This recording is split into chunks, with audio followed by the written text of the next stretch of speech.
Oi, pessoal, muito bom dia a todos vocês. Espero que todos estejam bem. Vamos lá, eu vim aqui conversar um pouquinho com vocês.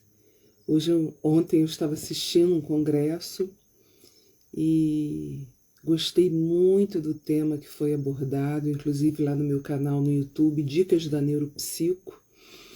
Existe uma live que eu fiz com uma fono lá de Curitiba falando sobre o TPAC, transtorno do processamento auditivo central, que muitas vezes pode ser confundido com o TDAH. Então é de extrema importância que nós conheçamos esse assunto, tá bom, pessoal? Vamos lá, vamos estudar, vamos conversar um pouquinho, não é isso?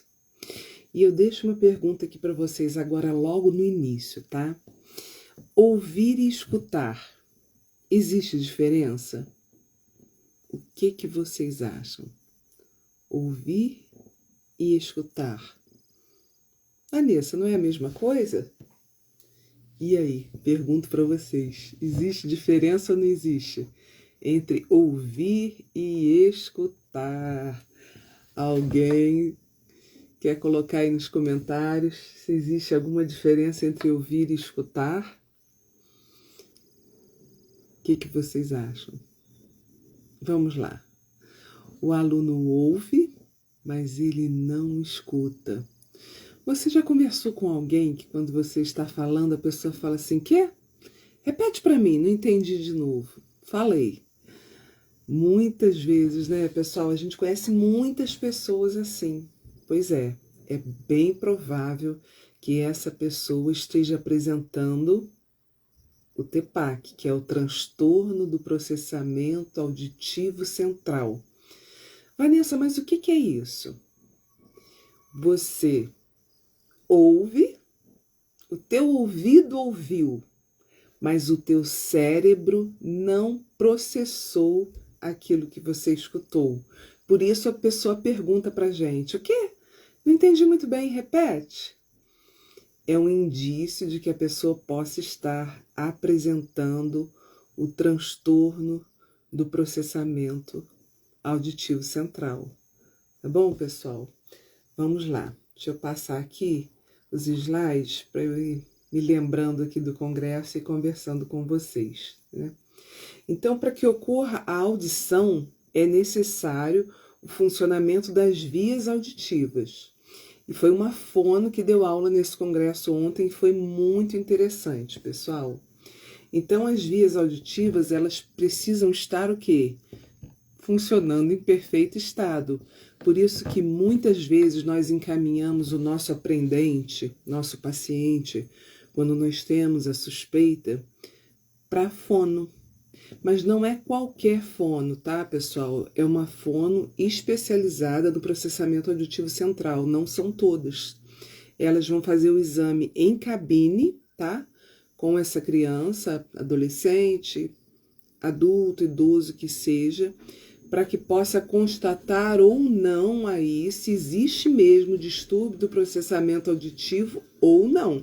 Então, não é qualquer fono, tá, pessoal? São fonos especializadas no processamento auditivo central, tá bom? Vamos lá. O processamento auditivo central, eu achei muito interessante que colocaram lá no congresso ontem. Ele é o resultado da conversa que a orelha tem com o cérebro. Então, se essa conversa não estiver efetiva, a pessoa não vai entender. Olha só como que é muito mais complexo do que a gente pensa uma avaliação de um paciente nosso na clínica. Então, quantas coisas nós precisamos estar avaliando? Semana passada eu estava dando uma supervisão, isso.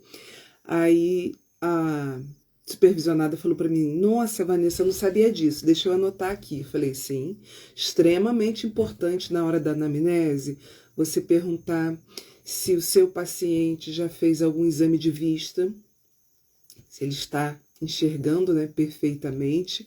Às vezes a criança está com uma dificuldade ali de manter o foco, de manter a atenção, porque ela não está enxergando, precisa usar óculos. Então ela está perdida dentro da sala de aula. Olha só como é importante. E outra coisa, se ela já fez alguma audiometria, se a mãe já notou alguma dificuldade, né, que essa criança possa ter para ouvir. Então, isso tudo, pessoal, nós precisamos considerar na hora da nossa anamnese, tá? São itens muito importantes que nós precisamos estar aí perguntando para essa mãe, para esse responsável que traz o aprendente para que nós possamos estar avaliando, tá bom? Então eu achei muito legal o resultado da conversa que a orelha tem com o cérebro. Isso foi um autor que falou lá em 1994, né? E o processamento auditivo central, o que que é? É o conjunto de habilidades auditivas necessárias para que o indivíduo detecte, olha só, pessoal, detecte, analise, associe e interprete as informações sonoras. Então, vocês vejam como é complexo, né? Como é complexo o processamento de escutar. Ouvir é muito fácil, a gente ouve muita coisa, mas será que a gente escutou? Será que o nosso cérebro processou toda aquela informação que passou pela nossa orelha? Olha só, pessoal, como é importante. E existem vários profissionais que nem nunca ouviram falar sobre o PAC. É uma área que compete à fono, tá? Mas nós, psicopedagogas e neuropsicopedagogas, precisamos estar fazendo essa primeira etapa na hora da anamnese, perguntando, né, a essa mãe se essa criança já passou por algum otorrino. Fazemos também um testezinho aí de audibilização, podemos estar fazendo teste com instrumentos musicais, para que nós possamos estar verificando realmente se possa existir ou não alguma dificuldade dessa criança, dela não estar escutando bem. E aí nós vamos fazer o quê?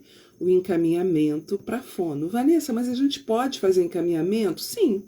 Se você está avaliando uma criança e nota que ela está com alguma dificuldade, é a fono que vai fazer essa avaliação, tá bom? Bem-vindas, meninas. Obrigada por estarem aqui. Bom dia, bom dia. Estamos falando aqui sobre processamento auditivo central. Que ouvir é diferente de escutar, pessoal. Tá bom? Ouvir é uma coisa, escutar é outra coisa. E falei aqui no início, vou falar de novo, tem mais gente aí entrando. A gente ouve muita coisa, mas será que a gente escuta? Às vezes você está conversando com alguém, aquela pessoa fala assim, não entendi, me fala de novo. Essa pessoa pode estar indicando que o processamento auditivo central dela possa ter alguma alteração. Gente, mas não são todas, tá? Às vezes a pessoa também está com uma dificuldade ali de foco, de atenção. Tudo isso tem que ser muito bem avaliado. Mas se nós estamos avaliando o nosso paciente, fizemos várias sessões dentro do nosso consultório e essa dúvida ficou aí na nossa avaliação, claro que vamos encaminhar para a fono, que é a pessoa competente para estar realizando esse teste, tá? E não são todas as fonos, tá, pessoal? São fonos especializadas no processamento auditivo central, onde vai ser feito o exame dentro de uma cabine toda fechada, toda lacrada. Eu já fiz lá no meu Instagram, tem inclusive foto. Ai, pessoal, desculpa, deixa eu beber uma aguinha. Bom dia, Beatriz, bom dia. Inclusive tem foto lá do dia que eu fiz esse exame, tá? Do processamento auditivo central. É muito legal, eu não sei se vocês lembram do programa de Silvio Santos, onde ele colocava a criança dentro de uma cabine toda lacrada, colocava o fone, né? E aí ficava lá fora, você troca esse brinquedo por esse, lembra? Eu lembrei disso o dia que eu fiz o exame. É bem interessante, tá bom, pessoal? E outra coisa aqui que eu vi, que eu quero falar com vocês, quer ver?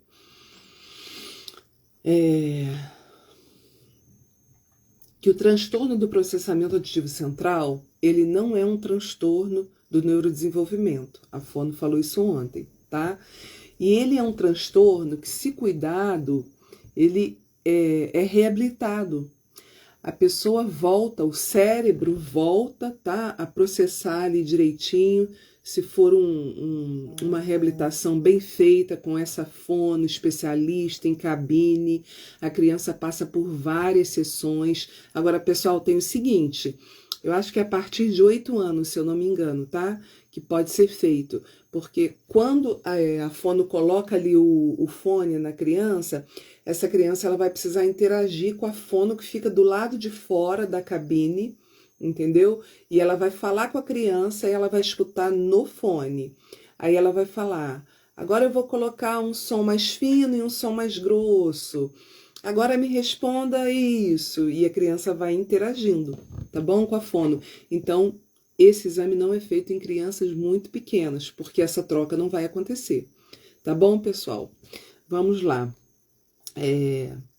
Então, esse transtorno do processamento auditivo central é a dificuldade que o sujeito tem de lidar com as informações que chegam através da audição. Então, ela ouviu a informação, mas o cérebro não processou. Então, ela não escutou a informação, tá bom? É um transtorno funcional, tá? Que o indivíduo tem e ele até detecta os sons, mas ele tem dificuldade em interpretar. Então, pessoal, olha só, vocês vejam como é importante nós conhecermos sobre esse transtorno. Na hora das nossas avaliações, no nosso dia a dia, às vezes com alguém que nós estamos conversando, é muito interessante. Eu falo sempre que o conhecimento ele liberta. A gente começa a analisar muita coisa quando a gente está conversando com a pessoa e por aí vai, como eu costumo falar. Tá bom, pessoal? Teve aqui uma pesquisa, eu acho que de uma revista americana, uma coisa assim, isso em 2005, que quase 20% da população, entre crianças, jovens e adultos, possuía esse transtorno. Olha só, então é muita gente, pessoal, é muita gente. Então nós precisamos aí estar atentos. E 2 a 5% da população de crianças em idade escolar apresentam alteração no processamento. Então, vamos ficar aí espertas, ligadinhas, tá bom? Ó, aí aparece aqui assim, podem ocorrer as seguintes situações. Foi o que eu falei com vocês aqui. Eu sei o que você falou, mas eu não entendi. Você pode repetir para mim? Você falou o quê? Tente ou sente? A pessoa tem uma dificuldade aí, tá vendo? Tem uma troquinha aí, mas ela fica confusa na hora de interpretar. Então, pessoal, é extremamente importante. Outra coisa, um outro sintoma, tá, das pessoas que têm o TPAC é dificuldade para entender a conversa em ambientes que apresentam ruídos ou barulhos, porque o cérebro não consegue filtrar perfeitamente o que ela está escutando. Então, se você conversa com uma pessoa que tem alguma dificuldade, está com alguma alteração no processamento auditivo central em um lugar que tenha vários ruídos, o cérebro dela não consegue processar, não consegue conversar ali com a orelha para que essa informação seja eficaz. Vocês estão entendendo? Bom dia, pessoal. Bom dia. Oi, Luana. Beijo para você. Um dos sintomas também da pessoa que tem o TPAC, ela tem tendência a se isolar, porque ela acaba se sentindo um pouco frustrada por não entender essa informação. Também é desorganização, às vezes é uma criança mais desorganizada. Gente, vocês já tentaram tampar os ouvidos de vocês? É extremamente desconfortante. Quando a gente tampa os ouvidos e não escuta nada, a gente fica assim, não é que anestesiada, a gente fica, acho que é irritado. Vocês já tentaram fazer isso? Eu já fiz isso. Para nós, né, que temos a audição perfeita, que ouvimos, quando nós tampamos os nossos ouvidos e tentamos fazer as coisas, a gente começa a ter uma falta assim, de organização, até mesmo de equilíbrio. É impressionante. Façam e depois me contem aí, tá bom, pessoal? Ó, dificuldade em compreender o que lê, tá? Até dificuldade na leitura. Porque é o que eu falei para vocês. Ela tá ouvindo, a orelhinha tá ouvindo, mas o cérebro não está o quê? Escutando, não está processando o que ela leu. A conversa aí entre o cérebro e a orelha não está existindo eficazmente. Tá bom, pessoal? Ela às vezes apresenta trocas de letras, de sons parecidos, principalmente os sonoros e os surdos, tá? P com B, T com D, F com V, K com G, S com Z e X com J. Olha só que perigo. E a dislexia. Olha como nós precisamos conhecer, pessoal. Porque a nossa avaliação, ela é muito ampla, né? Nós temos visto isso aí. Então, ela é realizada pela fono, que tem conhecimento, treinamento e habilidade na aplicação dos testes. Não é qualquer fono, tá bom, pessoal? E, realizados dentro da cabine acústica. Precisa ser dentro da cabine esses testes aí realizados. Tá vendo? Os pré-requisitos para avaliação, igual eu falei para vocês. A criança precisa ter 7 anos para cima, tá bom? Existem alguns testes a partir de 5 anos, mas na maioria das vezes 7 anos, tá? Ela precisa ter feito audiometria recente, né? Para terem a certeza de que ela está ouvindo bem, tá bom? E também o exame de imitanciometria, não apresentar nenhum fator de alteração da orelha média. Ou seja, é tudo com a fono mesmo, tá, pessoal? Só tô lendo aqui para vocês. Não apresentar importante atraso de linguagem e o nível cognitivo suficiente para compreender as ordens do teste. Foi o que eu falei aqui. Essa criança ela vai precisar estar interagindo com a fono, que vai ficar do lado de fora da cabine, dando os comandos a ela, que ela vai escutar somente no fone, tá? Então, ela precisa estar ali com o nível cognitivo de acordo para que ela possa entender. Tá bom, pessoal? A habilidade auditiva depende o quê? Da capacidade biológica, né? Do indivíduo, do ouvidinho, e as experiências também proporcionadas pelo meio ambiente, né? A memória auditiva daquela criança. Se ela nunca ouviu o som de um violão, vou dar esse exemplo para vocês, ela não vai saber o que é som de violão, porque o som do violão não vai estar na memória auditiva dela. Só fica gravado na nossa memória aquilo que nós vimos, aquilo que nós escutamos, no caso, que é a memória auditiva. Então, vocês estão vendo a importância de nós estarmos estudando cada vez mais, pessoal? Outra coisa que eu achei bem interessante, quer ver? Que a gente pode estar fazendo até mesmo no consultório, tá? Com as nossas crianças aí. Bandinha, né? Instrumentos musicais. A gente pode fazer os testes, tá? Com a criança aí, com as bandinhas, tá? A gente pode usar o chocalho. Tem gente que faz aquele jogo da memória auditivo, né? O pessoal faz já vi fazer em cápsulazinha de café, aí coloca grãozinho de arroz, grãozinho de feijão, em duas com arrozinho, 2 com feijão, 2 com milho, e ali faz o joguinho da memória auditivo. É muito legal e interessante para estar aí até mesmo estimulando essas crianças, tá bom, pessoal? É bem interessante. A garrafinha, tá vendo? A garrafinha com alguma coisa dentro, com botões, como é que fala? Um pote maiorzinho com tampinha de garrafa. São vários sons que você pode estar aí usando para fazer esse joguinho também da memória auditiva com as crianças. É bem legal e costuma funcionar muito também, pessoal.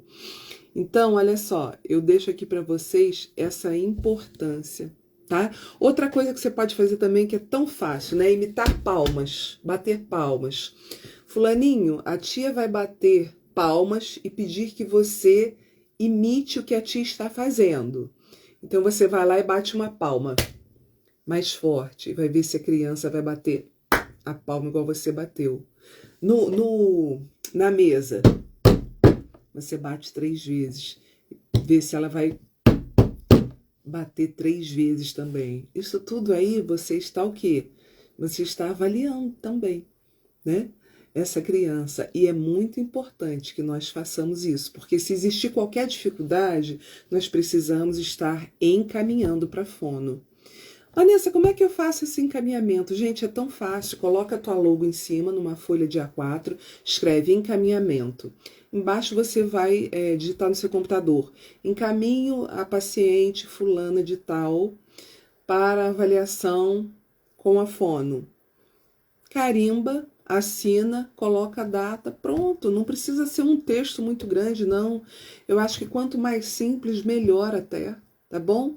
Então fica essa dica aí para vocês também. As meninas têm me pedido muito isso nas supervisões. Então encaminhamento é uma coisa muito fácil de fazer. Mas é legal que tenha a sua logo, é legal que você coloque sempre a data, tá? Assine embaixo e coloque o seu carimbo também. Tá bom, pessoal? Então, isso tudo, eu também ensino as meninas nas minhas supervisões e é bem legal. Uma outra coisa aqui que vocês podem fazer também, quer ver? Discriminação auditiva. Vamos lá, peraí, pessoal. É colocar sons diferentes. Sons diferentes no ambiente. Por exemplo, bater na porta. Você bate na porta e pergunta à criança. Você pode até pedir à criança para que vire de costas, tá? E você vai falar com a criança, olha, a tia vai fazer aqui alguns sons e eu gostaria que você me falasse. Eu gostaria que você adivinhasse, vamos brincar. Que som é esse? Aí você pode bater na porta e perguntar a ela, o que a tia está fazendo? Ela vai falar, bateu na porta. Agora eu vou fazer outro som. Estalei a língua, para ver se a criança vai falar que você estalou a língua. Tá? Agora eu vou fazer outra coisa. Bateu palma, tia. Isso, bate palma. Então existem várias possibilidades que nós podemos estar usando aí com os nossos aprendentes.